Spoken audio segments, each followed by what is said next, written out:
Tinanggap at pinasinayaan ng Royal Brunei Navy ang kanilang ikalawang Fearless Class patrol vessel na ibinigay ng Singapore. Wow, ang lakas ng partnership na to.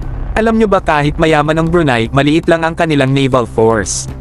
Kaya't ang pagtanggap nila ng donasyon mula sa Singapore, isa sa kanilang pinakamalapit na strategic partners, ay isang praktikal na hakbang upang bigyan ng agarang tulong ang kanilang patrol fleet. Talagang malalim ang kanilang pag-iisip. Patangin nga ulit sa mga Fearless Class patrol vessels na ito, mga bro.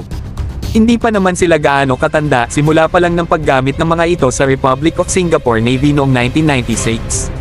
May mga balita dati na interesado rin ang Philippine Navy sa mga barkong ito pero gusto ng Singapore na bayaran ang halaga nito at hindi ibinigay ng libre.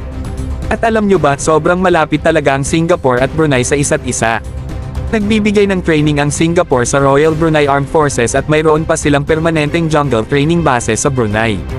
Pareho pa silang gumagamit ng parehong disenyo at pattern sa kanilang mga uniforme. Pero teka, may dagdag pa tayo, mga bro. Nag-level up sila sa kanilang partnership sa pamamagitan ng Currency Interchangeability Agreement. Ano ba yan? Ibig sabihin pwede mong gamitin ang Singaporean dollars sa Brunei at ang Bruneian dollars naman sa Singapore. Ayun na mga bro, dito na nagtatapos ang episode ngayon. Tandaan, hindi lang ito tungkol sa mga barkong pandagat at partnership, ito ay tungkol sa pagtatayo ng mga tulay at pagpapalakas ng matibay na samahan. Huwag kalimutang mag-subscribe at ibahagi ang inyong mga komento sa ibaba.